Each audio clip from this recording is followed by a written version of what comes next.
Welcome to the Naavik Gaming Podcast, where it is our mission to explore the business and future of video games.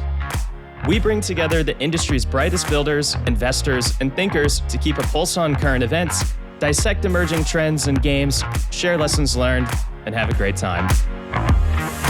This podcast is also part of Naavik's growing ecosystem, which ranges from free and premium research to consulting and advisory services. For more information, visit www.naavik.co. This episode is brought to you by Nefta.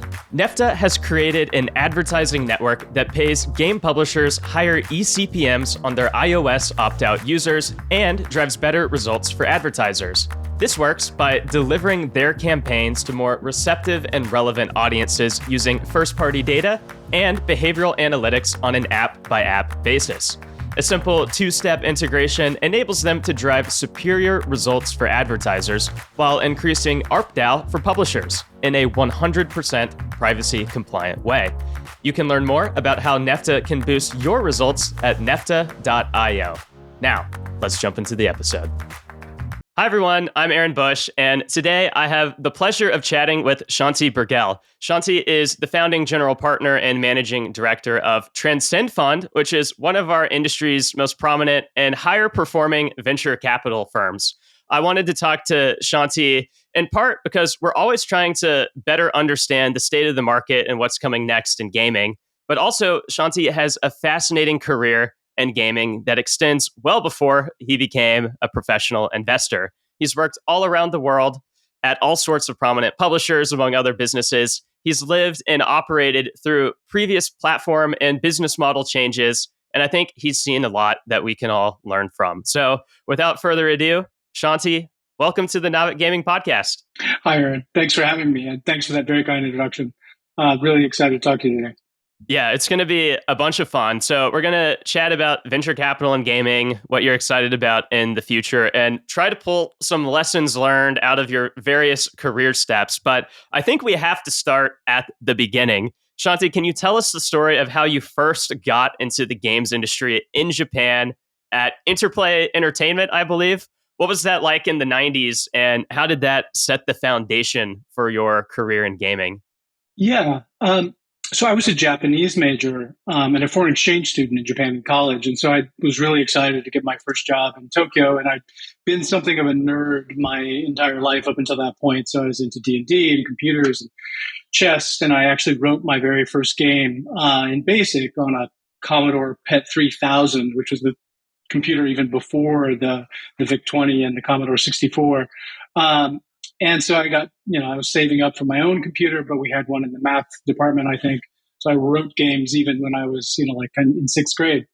And so Interplay was a US kind of PC console developer, and it was starting out in Japan. I was employee number 2.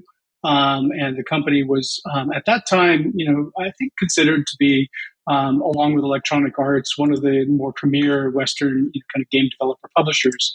At the time I joined, the company was making a game called Descent, which was a competitor to Doom. It was a 3D shooter set in space, and followed a similar shareware model to what Doom had become so successful pursuing. And so that was the game that released shortly after I joined. And then I left the company years later as the company was releasing, actually hadn't quite released, it was still under development, a game called Baldur's Gate, which needs no introduction these days. But at the time, it was the very first RPG from a small company called BioWare, which before that had not really done games like that. And when I was in Japan, I actually helped the founders work on their very first game, which was called Shattered Steel. It was a mech game. So this is a long, long time ago. But, because great introduction to the industry. It was the beginning of my personal network in the industry. And that now stretches across, as you said, decades of time, continents of space, a lot of business models, and a lot of different platforms. So the PS1 era is probably the most effective way to think about the time that I entered the business. So this was PlayStation 1, 3DO. So 3DO is kind of a platform forgotten to time a bit, but at the time it was like a very up and coming platform. Trip Hawkins, the founder of 3DO, had left to start this kind of platform that was one of the first CD-ROM based publishing vehicles for developers, and Interplay had put a lot of effort into creating a slate for it. And it was a very different industry. So this was, CDs at retail. So selling into retail accounts, in the US, that would be things like Target and Walmart, but in Japan, it was Akihabara and a bunch of other kind of local retail chains. And it was, I would say, quite a far cry from what we see today. And there's a lot of kind of white space in between, that era and now. But it was a very instructive time to kind of get to know how kind of creative frameworks work, how business works, and also to kind of learn all of the Japanese flavors of all of those things, which is what I was doing as kind of a young person living in Tokyo at the time. Yeah, that's fascinating. I wish I could have lived through some of that myself and gotten some of that experience. So I didn't know you were employee number 2 there, and I know after that, you also spent some time as a founder at a couple non-gaming companies. And then from there, went on to work at multiple publishers like EA, Playfish, Gree, FunPlus. And so maybe we can kind of hit on all of these and just try to pull some type of lesson learned that you gain from these unique companies at, unique periods of time. And so at EA, you worked on what are now some of the largest gaming IPs in the world that are just massive, like FIFA and The Sims. You set the foundation in Asia for FIFA Online, which I think was EA's first free-to-play game, although you can correct me if that's not true.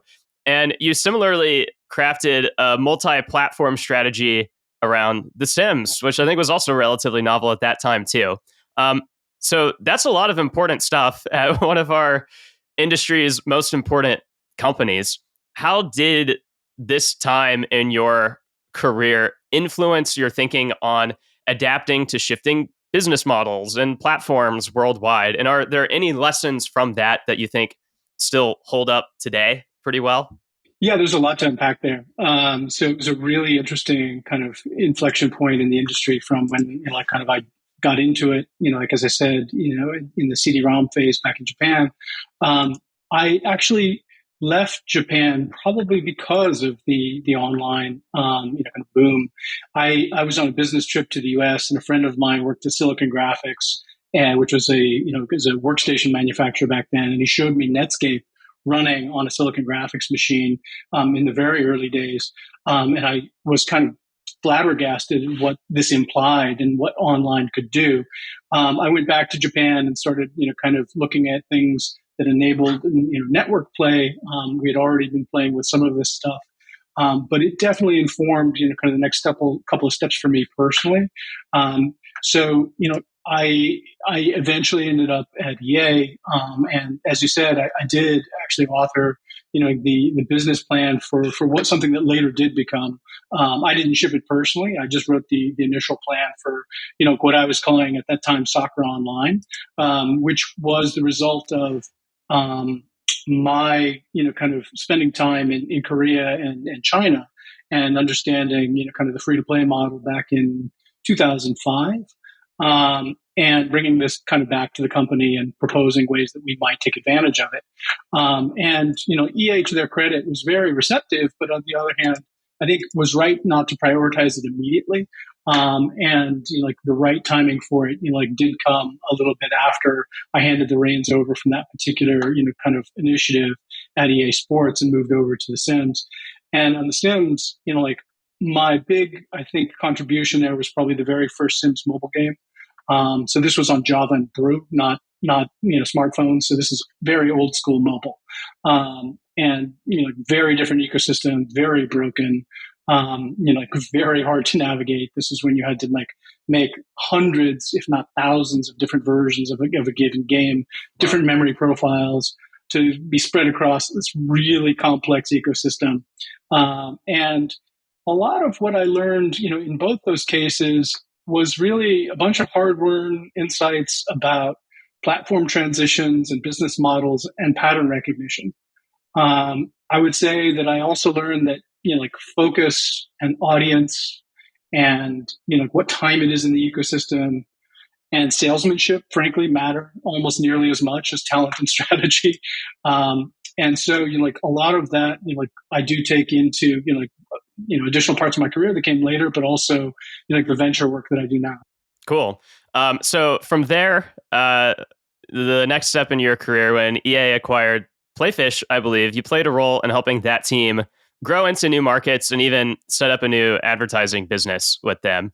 What did you learn about successfully growing games and games teams across new countries and regions that today's executives and entrepreneurs could learn from?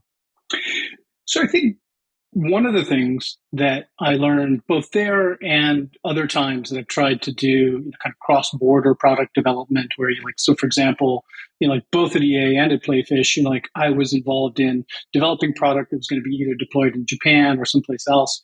I think you really learn to respect the depths of the markets that you're going into, and why players behave the way that they do. And I think that learning has been reinforced to me again and again. It was reinforced to me when I went to mobile, and it was reinforced, I think, most recently when I took a look at the sales charts for last year, and was just reminded once again that premium is not dead. That free to play is still kind of not necessarily the only business model left in our business. And so I think what I learned when I tried to go take Western product to Japan, for example, as you're talking about Playfish, is that like that audience and that market, has a lot of texture to it. That like they're not just like kind of waiting for your product to arrive. They have their own history, their own culture, and their own kind of set of criteria as to what good looks like. And like understanding the depth, particularly on the audience side, is something that we as a fund spend a lot of time with now. We even describe ourselves as an audience first fund, to the point that like we view it as a primary way of viewing some of the challenges of creating something meaningful in the industry. And so like that is something that I encourage like everyone in our ecosystem, our founders and my partners to think about. And it is in some small part probably because of that history, like at Playfish. And also at Gree, where I also was involved in developing Western product, which, despite the fact that Gree is a Japanese company, we almost never shipped our US-based games into Japan. And so like a lot of that kind of interplay between myself and those teams back in the day, like we explored a lot of ground on like why this content works here, why it doesn't work there, what it takes to be best in class, and create things that are meaningful to people who are going to be on the receiving end of the products that you're creating. So I kind of want to double click into this a little bit. Like if someone today, an entrepreneur, an executive, they were looking to take their game into Japan and they're, a Western based business, is it harder or easier than it used to be, do you think? Like what is that listening and understanding the audience, like what goes into that might be a bit different today than in the past? Like, do you have any thoughts around, how to best succeed in doing that today versus kind of when you were at the Playfish Gree days? Yeah, so I think it always depends a lot about what kind of distribution environment you're kind of going into. One of the most amazing times that I saw in the Japanese market was when non-Japanese games were at the top of the charts on some of the social platforms. So this was in the early days when Mixi had a social platform. I think most people these days think of Mixi as a mobile game company because of their kind of huge hit that they have on mobile. But way back before they did that, they were one of the very first kind of social gaming platforms, and then followed by DNA and Gree. And like when they first opened up their platform, uncharacteristic for Japan, a lot of foreign developers rose to the top of their charts. That moment didn't last forever, and eventually, kind of the local developers, I think, came up to speed in terms of what good looked like on that new distribution vector. And so, like the way that the opportunity space is often shaped by distribution and what that implies for content, I think is an under-discussed topic in the industry and is pretty primary when you want to get to the root of some of the questions that you're bringing up is like, can a game succeed in Japan? Maybe, but it also depends on like why it would have an unfair competitive advantage right now or when it comes out or whatever it might be. Because like to be fair, like this is one of the most sophisticated gaming markets on the planet. Yeah. Most of the console industry, like was born there. Whether it's the hardware manufacturers or like kind of the game developers, deep history in terms of understanding what great gameplay looks like and real attention to craft. Some of the very best developers over time have definitely, kind of come from Japan. That said, like a lot of the technical based disruptions in the market haven't necessarily been quickly followed by that development community, and they've, kind of been behind at certain moments. But when it comes down to understanding, the way that anime and manga and other things like that play into the cultural kind of landscape and why something will be a hit there, I think they do have some unfair advantages that Western developers don't. Gotcha. So you also, you worked at Gree for 5 years, where in that time you acquired Funzio, which I think got Gree into free-to-play mobile at the time. That was 2012. Again, you can correct me if I'm wrong. You also set up Gree's publishing framework. I don't actually know that much about the Gree of 10 plus years ago, so maybe you'll need to paint the picture a little bit for myself and the audience. But what are you most proud of from your time at Gree? What were some notable lessons learned there, whether about M&A, publishing, or something else? Gree at the time was a really exciting company, and one of the reasons is they were a real innovator in mobile social gaming. So at the time that I joined, Gree still had a feature phone business in Japan that was really profitable. So they, like before smartphones kind of took over the market, the iMode was, kind of this dominant force in Japan. And, Gree had a really great, kind of portal and gaming combination product that was really dominant. So it was them and one or two other companies that really had, kind of a lock on the Japanese mobile market at the time and had developed some of the biggest hits in the entire space. And I think it was contemporary with the rise of companies like Zynga. So I think there was a lot of analysis by analysts done back then as to like pound per pound. I think like employee for employee, like how much more profitable Gree and DNA were than some of the local companies like Zynga. And like they were as a company trying to move into the Western business, but also the smartphone business. And so my role coming in as the head of corp dev there was like to basically analyze the space and to help build the Western studio system. So the acquisition of Funzio was something I was actually quite proud of because Funzio at the time, this was the very early days of free-to-play mobile smartphone. They had, I would say, 3 of the top 10 grossing games on iOS and Android. And they were a venture-backed startup. I think they were raising their Series B when we went out and made a pitch to acquire them. And it wasn't an easy thing to do, actually. They were a very hot company. They had a lot going for them. Their revenue was growing month on month, made it a very tricky transaction to kind of corral. But we did manage it, and it put together the beachhead for a Japanese company in the West that was running profitable games. The thing that I think most of the industry didn't see that we were actually planning on and later became true was that live operations in the West was pretty nascent. Like there was no deep understanding of the live operations playbook. Some people didn't even know what the word meant. And free to play was really young. But I had spent a couple of years in a free to play game developer prior to that. It was part of the reason that I was so excited for this particular kind of transaction to go through. Is we were very confident that we would be able to increase the longer term revenue of these franchises that we were buying, and then the ones that would be produced by that studio, because we already knew the power of the free to play playbook from Gree's business in Japan and my own personal history other places. And so we then, I think by the end of that year, we 5x the run rate of the Funzio portfolio within pretty short order. And so Wow. it definitely worked. Yeah, that's really exciting. So we're nearing present day in your career, but between Gree and Transcend, you also spent a couple of years as an executive at FunPlus. I don't know much about your time there, so maybe you could just kind of fill in the timeline for us. What did you do? What was your largest takeaway or two from your time at FunPlus? There's fewer big things to point to at FunPlus. I would say the biggest thing I did, frankly, was help recruit Chris Petrovic, who's the Oh, current chief business officer, yeah. away from Zynga and eventually to FunPlus.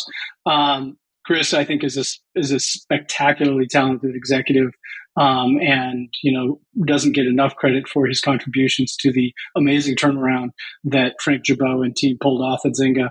And so to help bring him into FunPlus was actually quite a coup. But in terms of other things, there wasn't a ton. I was focused at that point on investing, and the investments done by FunPlus. Not too much I can kind of share with the audience, unfortunately. Yeah, no, that's fair. But we can go ahead and kind of shift the conversation over to just some like bigger picture lessons learned, try to tie some threads across all of these experiences. So, I mean, for one, you were clearly successful in much of what you did, but obviously the industry is dynamic. Things don't always go as planned. Were there any failures across any of your experiences that kind of formed the way that you operate or invest today that are worth calling out? Oh yeah, no, there were. Unfortunately, there's lots, of course. I think games are a business that keeps you humble, and so one thing that's interesting to talk about is probably so in 2008, I want to say, free to play was kind of a dark art still, and I was at a company called Three Rings, which made a game called Puzzle Pirates. I'd intentionally gone there from EA because it was literally the only free to play developer in the area that I could find. And I was very interested in understanding how free to play games were actually made and operated. There was a couple companies that were importing them from South Korea at the time. That was kind of interesting, but to get close to the metal and understand kind of the ebb and flow of actually how this new model really worked was what was on my mind. And so that's why I joined the company. And then one of the projects that was under development, that was coming out in 2008, was this really ambitious UGC virtual world kind of platform play. It was contemporary with things like Roblox and Neopets and Habbo Hotel, InView, Second Life. A lot of these companies probably don't ring out anymore, except for Roblox, of course. But it was a time when like that type of big idea around virtual worlds was definitely being explored, and we made a bid to kind of lead the market with this project called World, WHIRLED. Um, it was also the year that Mob Wars came out, which is not as well known as a game that followed it later called Mafia Wars, but it was a big deal in the developer community in San Francisco, where I was at the time, because all of a sudden it became rumored to be doing like $1 million a month, which no one could really believe. Like how is this little game, kind of developed by I think one guy, like doing so well on a new platform like Facebook. That's where it was being done at the time. Was I think he deployed it on maybe MySpace and Facebook, but in any case, like there's these rumors going around that like Dave is making $1 million a month, basically. And so like as we are doing this big platform play, Zynga, which was still a startup and very small at the time, they fast followed. And after kind of some legal elbows, they ended up locking a very cash generative beachhead in this fast moving Facebook platform that was giving away, free traffic to developers. And the Facebook ecosystem became the place for free to play until mobile.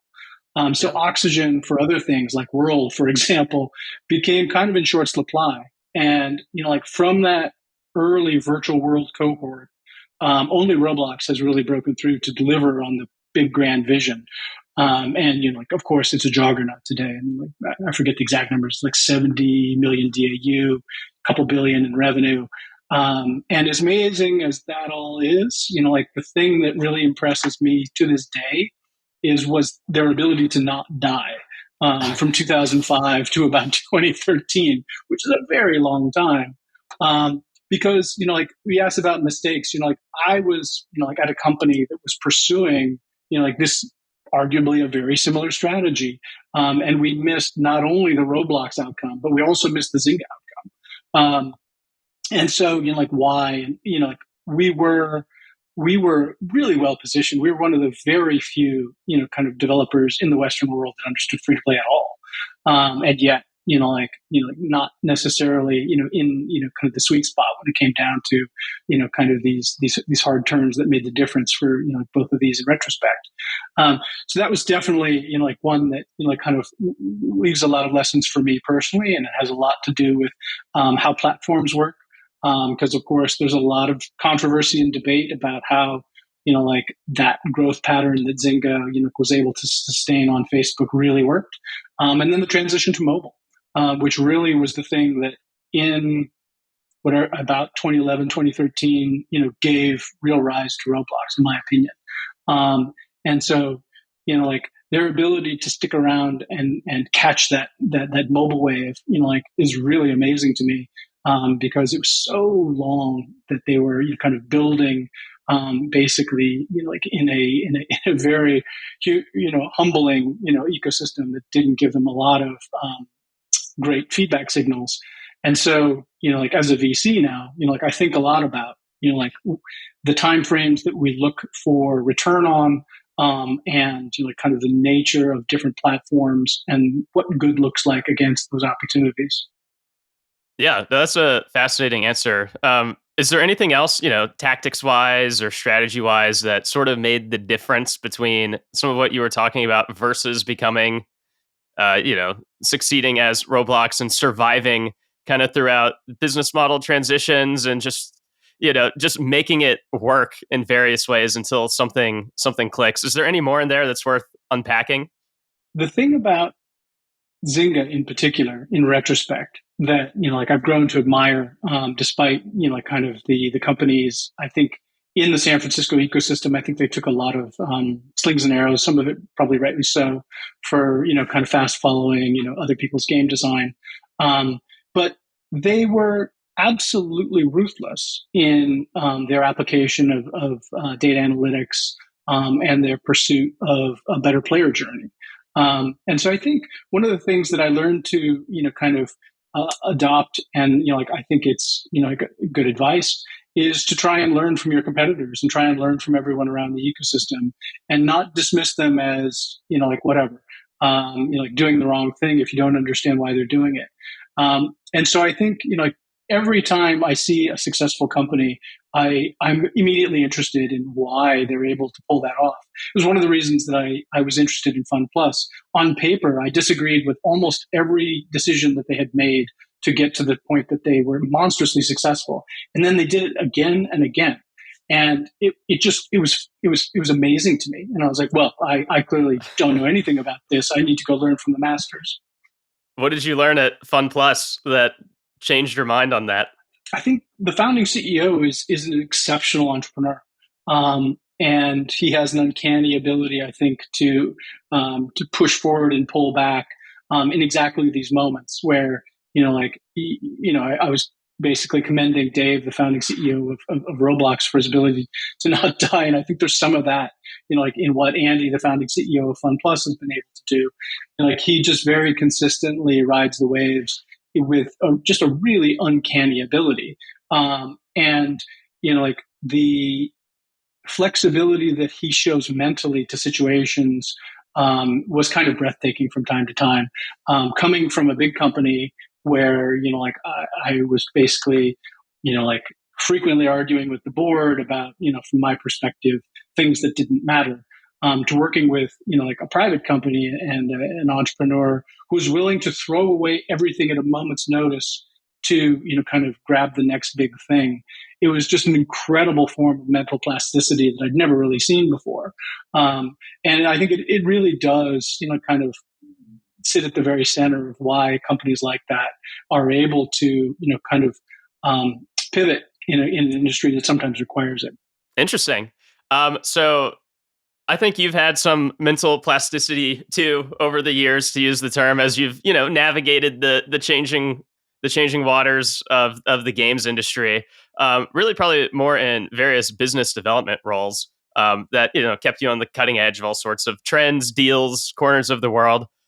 We certainly have listeners who are in and around business development and have aspirations for their futures, their careers. What did you learn about being good at that type of role that other aspiring biz dev people can absorb and put into action? So I think the things that I learned, so one thing that I learned was I was only going to be good at it if I could do it the way that my way, essentially. So like I am not a predatory transactional person, so I couldn't be good at predatory transactional business development. So I like to find like win-win situations. I love strategy. And so it was very important to me to only be in business development roles where that was going to be helpful to the success of the company. And so I think part of it is, like understanding what you're good at and being able to like make that an important building block for the company's, plan. And so, like both are critical. And I said, I like strategy. Salesmanship is really important if you're going to be in BD. And nobody, like I used to have this debate with people who didn't want to be called salespeople. And I was like, why not? I agree with you, by the way, but why not? It is, I think, a dirty word to a lot of people who want to be a little bit more glamorous and a little bit more perhaps respected in the industry. But it's really key. And so, like, I think embracing, like the reality that, like I was saying before, like success comes from a number of different factors and strategy is definitely one of them. I think orienting yourself correctly is, like a good piece of the battle, but being compelling and being able to deliver the message and being able to sell it through absolutely is a key bit. And it's not just to the outside. Half the time I was arguing to sell the deal to the inside. Like convincing my own company, particularly the larger ones, of the wisdom of something, for example, as crazy as free to play back when no one was doing it. Like that's going to take some real salesmanship. And, like it is, I think, a critical part of that role. And I would encourage people to, like find that superpower and then put it to use only, like for the good. I think it was Warren Buffett who said you can't make a good deal with a bad person. So, like, don't be that person. But again, like this kind of betrays my personal orientation to all of it. Yeah. What else did you learn about becoming better at sales? So I think once you, like for me personally, like kind of having grown up, like kind of loving the strategy side and cringing at the sales side, letting go the mental, kind of tax of like not wanting to really study, like this thing that like clearly is very important. Once I was past that hurdle, it was actually quite fun. Like I think understanding, like why Steve Jobs had such a, like a reality distortion field, why certain people are able to raise money on the exact same pitch that other people can't. Like these are all really important things that matter. And so, like I think it's quite a lot of fun to understand the inside of why those things work. There's a lot of books written about it, and like I'm sure people don't need me to recommend them. They could go look at Amazon. So also, throughout much of this time, for several years in your career, you mentioned how you did investing at FunPlus. You took part in deal making previously. You also were an angel investor for several years, and you invested in some notable companies like Coinbase, Shippo, Super Evil, Megacorp. How did you operate as an angel investor and, improve as an investor throughout all of these different types of experiences? And then after this, we'll get to what you're doing with Transcend today. Sure. Yeah. So being an angel in San Francisco is kind of a common thing. A lot of people do this. And so I was doing it, like on the side when I had a day job. And I did it, kind of because I wanted to learn more about that world, but also I had friends who were starting companies and, like I was interested in helping them. They would sometimes approach me and say like, hey, can you be an advisor? Can you, kind of participate with us in some way? And, like investing was the next logical piece of that. And so I would frequently angel invest in, kind of companies like Super Evil Megacorp, which is started by some former coworkers of mine from Playfish. And, like I would say it's very different from being a VC. There are some common elements, of course, but being a fund manager and being an angel are definitely kind of very different roles. Gotcha. And did you ever have in the back of your mind as you were doing this that you wanted to start your own venture firm, or how did Transcend come about? What was the origin story there? Yeah, Transcend is definitely kind of the logical conclusion of a bunch of different threads, like in my personal career, and then my partners and I read on the ecosystem. Um, I actually wrote a post at the very beginning about what kind of drove me to start Transcend at the firm's launch in 2020. It mostly underlined the fact that like games are no longer a nerdy subculture, and that they've kind of gone mainstream and now drive socialization and culture, and particularly for Gen X and younger. Um, but like I think that's almost like kind of course, and like accepted by most people at this point.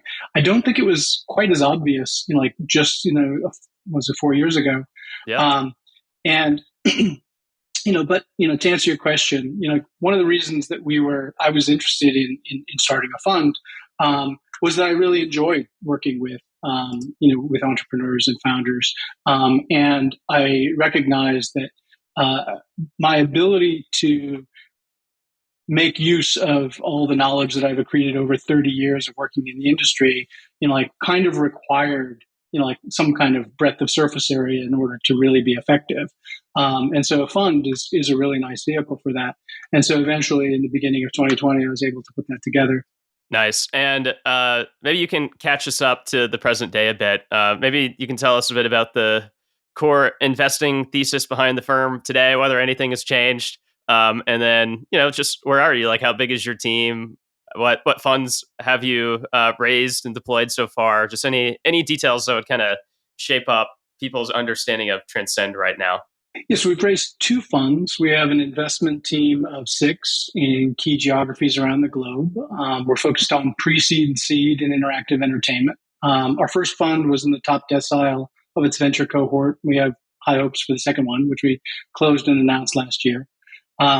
Both were targeted against a thesis in, as I said, interactive entertainment, and kind of we named the firm Transcend, like because of like what we see as the changes in the industry and the ecosystem and the opportunity space. I mean, we've seen since then, since the foundation of the fund, in addition to multiple $10 billion gaming franchises, we've seen the Mario movie, like Disney and Lego both invest billions in Epic. Last of Us is like a top rated series on HBO, and all these other kind of proof points that kind of underline the audience dynamics that inform our thesis construction, and the reason that we're so excited about games, even in the wake of kind of last year's kind of rough waters. Like we remain pretty dedicated and enthusiastic about games and interactive entertainment as an opportunity space, because like we kind of take our cues primarily from audience and the audience expansion and the technical underpinnings of their access to things like games are pretty inexorable. They're pretty inevitable. I mean, even if you just hold things constant, which is not going to happen, the demographic washing through of Gen Z and Gen Alpha is going to grow the games business like pretty easily. And so we are like very excited to this day about the opportunity to continue to invest in interactive entertainment. Nice. And is there anything unique you would say about Transcend Fund, either in the way that you invest, view the market, work with founders, anything else?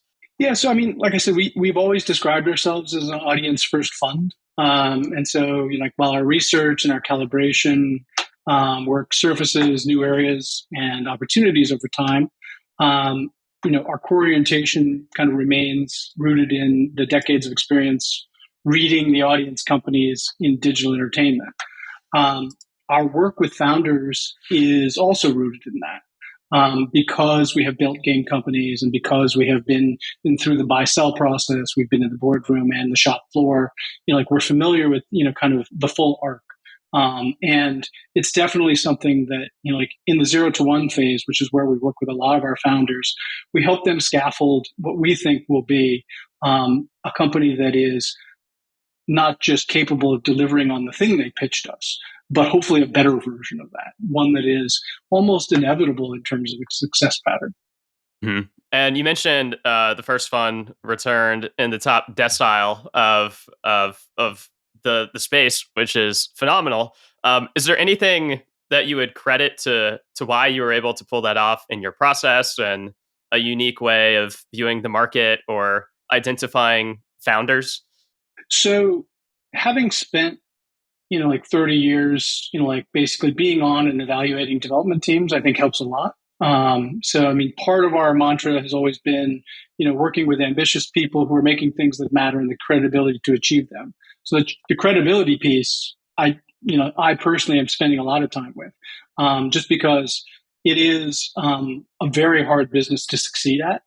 So the power law revenue distribution of video games is the same as it is for movies and books and any other form of content, really.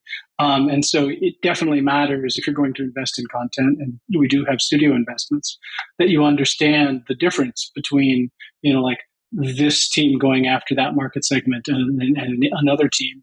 And so, I would say that is something that we, kind of have a different view on just because of our personal histories. Like you've heard a lot about mine, but my partner, Andrew Shepard, who was the president of Kabam and sits in Southern California, he's one of the best free to play operators I know.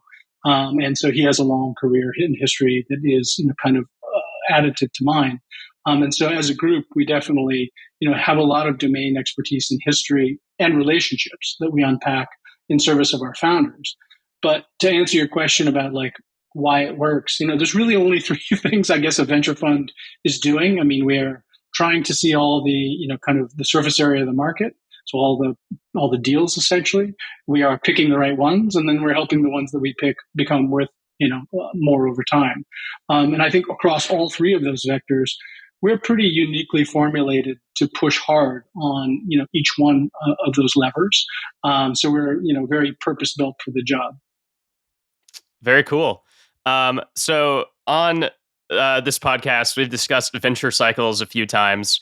But do you have a unique perspective on what we should expect in gaming VC at large over the next couple of years? Like, where do you see the most opportunity? Are there zones that you're still a bit hesitant about? How do you view the space over the next couple of years, big picture? We're bullish long term. I think short term, definitely, like the fact that there's some chop, it needs some introduction. People are very aware of that. In terms of specific spaces, it's always a little difficult in games to kind of prognosticate like how fast something might happen. But you can definitely see the bones of like AI and UGC, of course, are kind of very relevant and very topical, but they have been for a long time. And so like we have several companies in our portfolio that like of course make use of these building blocks. Like I made use of UGC as a building block back in Sims many years ago. These are not kind of new concepts; they're just kind of reformulated in new and powerful ways. And so like we try to respect kind of the history of some of these ideas and how they've been done before, and then alchemize them against like the actual market that we see coming, and try and understand like what is most likely to produce outside results. And I think the most difficult aspect of that tends to be on the distribution side, trying to understand how you will kind of create replicable unfair advantage for the entity that you're building. Creating a platform that then is able to kind of leverage what you're doing again and again is, I think, the highest form of that. I think one of the things that we have seen is that the path to that is often through content, ironically. So a lot of people don't want to invest in content because it's whatever, it's a hit-driven business. And we're comfortable with that. We're happy for those people not to invest in the video games industry because we as, kind of experts in that space are very comfortable making the call between good and not. And so, like we're happy for them not to be kind of muddying the waters with, kind of ideas that we think are, probably shouldn't be there. But when it comes then to the next stage of like, oh, and now this becomes a platform play, I think one of the things that like is hard to bridge sometimes is platform play out of the gate is very expensive. And content out of the gate can often generate cash that produces, kind of platforms over time. Gree was very much like that. Gree had a hit fishing game. That was that start was they had a highly cash generative fishing game that built the platform that the company then leveraged into the next phase of its growth, which was dramatic. You could say that, kind of Zynga experienced some of those dynamics as well, although it's a little bit different. Anyway, we definitely as a team, kind of try to read the historical tea leaves into, kind of the future distribution patterns. And that's where we tend to get the most excited. I think there are technical pieces that come up from time to time, of course. We as an industry, I think we get very attracted to the idea that technical dislocation will create opportunity. And sometimes it's very true. And so iPhone was like that, and mobile in general, and, social, of course. But, I think one of the things that doesn't get enough discussion is the hundreds of ways that, developers and kind of fandom holders can reach their audience directly now. This was not a thing. We go all the way back to PlayStation 1 era when I was in Japan. It was not possible. You had to talk to your audience through magazines. You sold your discs at retail. There was no interaction with your audience. Now you can speak to them on Reddit. You can speak to them on Discord. There are hundreds of ways that you could federate together your fandom and, craft an interesting business around it. And so that toolkit, we're always very interested in the evolution of that. Yes, we're interested in VR and XR and, kind of mobile and all of the technical pieces that might unlock something. But even without that, there's all kinds of demographic and community oriented change that we find, very additive to the overall surface area of the space.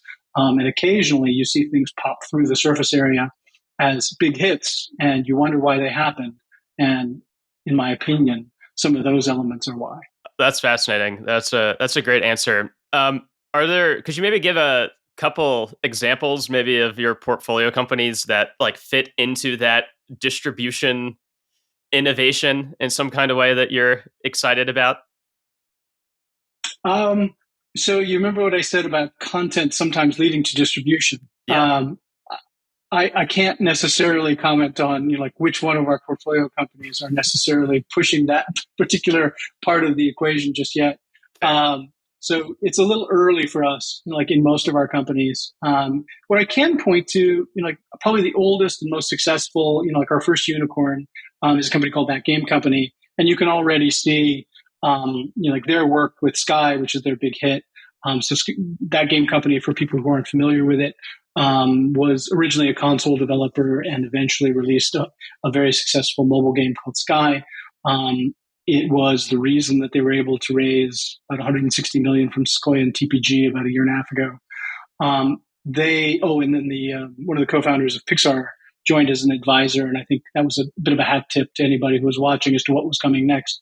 They announced an animation project based on Sky, of course. So this is, I think you can see the elements of, their ability to take their audience into additional additive businesses and additional touch points that reinforce the audience's engagement with the franchise. It's not necessarily an answer to your question, but it is, I think, a little bit of a view into how an early stage company is developing along that path. Gotcha. No, that's all totally fair. And related, one industry-wide discussion topic lately has been around what investors consider investable. For instance, many investors have soured on mobile or Web3, or are debating whether outsized raises for teams who haven't shipped and validated a product yet in their startup, whether those are truly viable or the best source of investment dollars.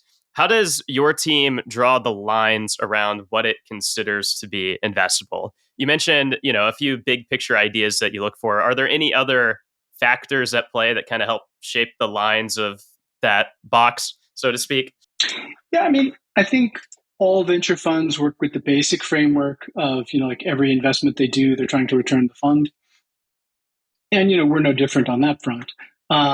But like it really, the rubber hits the road when you get into the mechanics of how kind of evaluation of any particular opportunity works. And so like the ability to see through kind of a pitch about right now versus like kind of the grand vanishing point.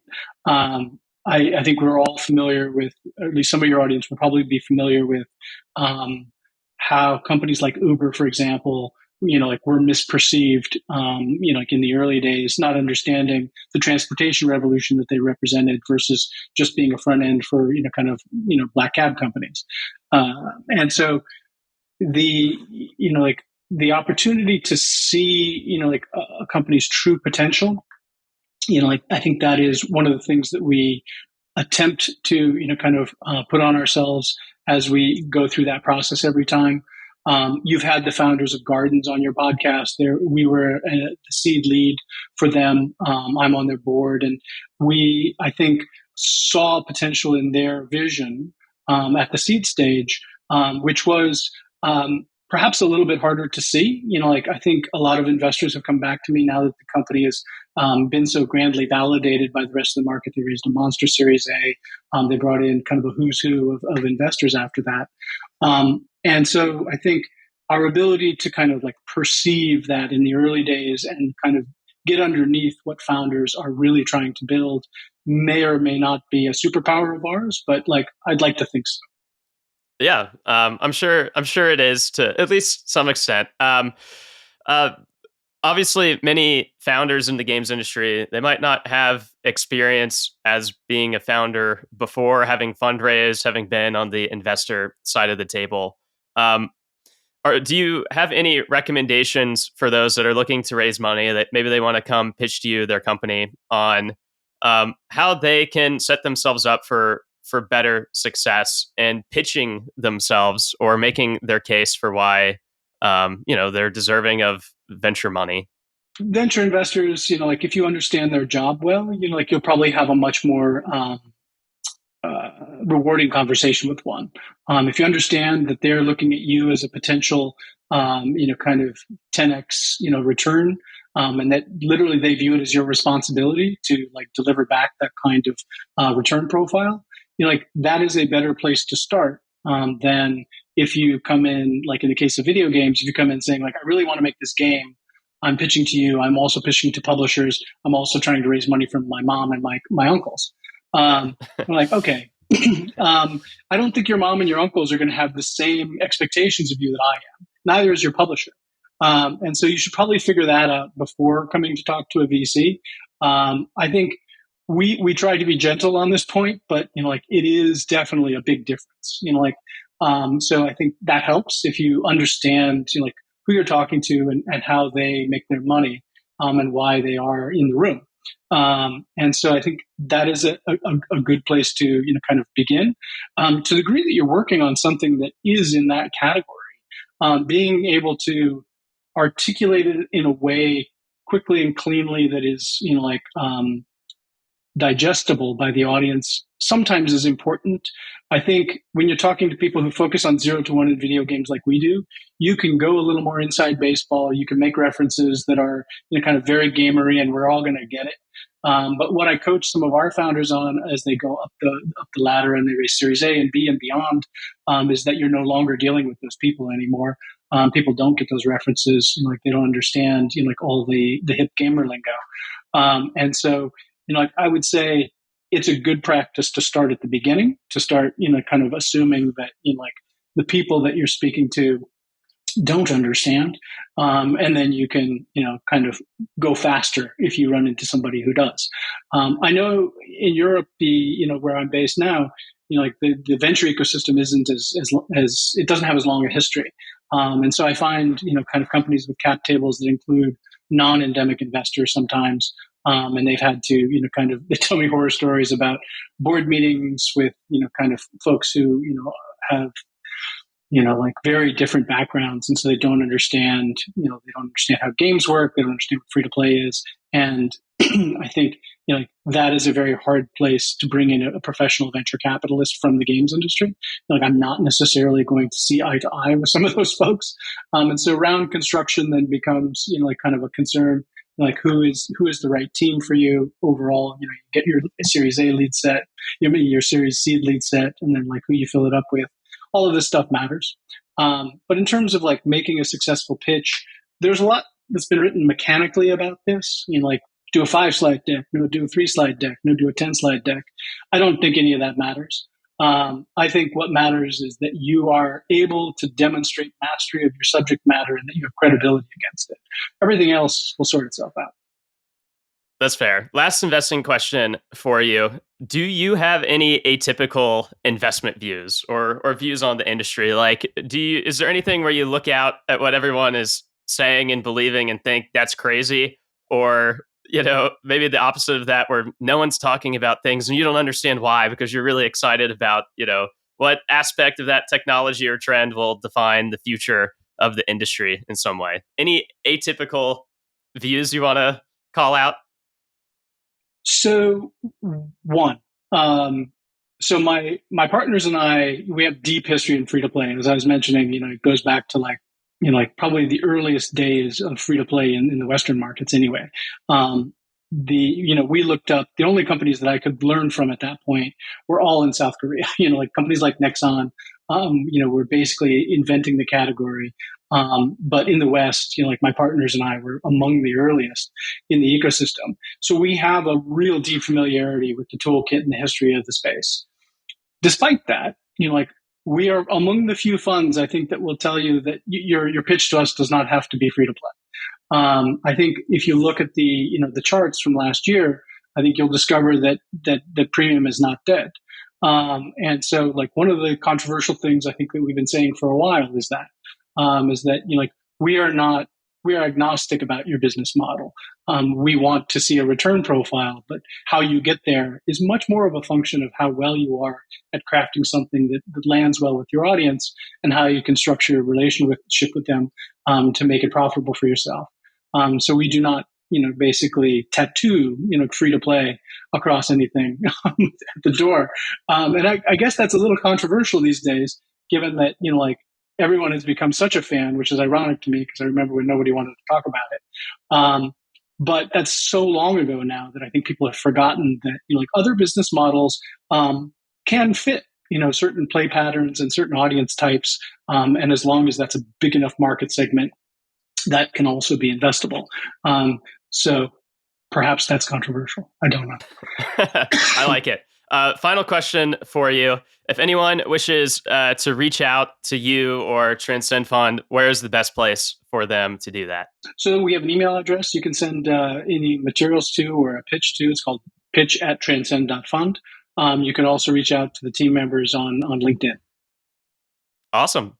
Well, let's go ahead and close here then. Shanti, thank you so much for joining me today, and best wishes to you and everyone at Transcend Fund.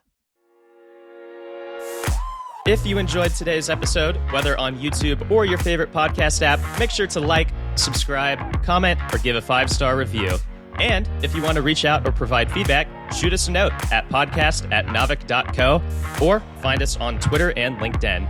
Plus, if you want to learn more about what Naavik has to offer, make sure to check out our website, www.naavik.co. There, you can sign up for the #1 games industry newsletter, Naavik Digest, or contact us to learn about our wide-ranging consulting and advisory services. Again, that is www.naavik.co. Thanks for listening, and we'll catch you in the next episode.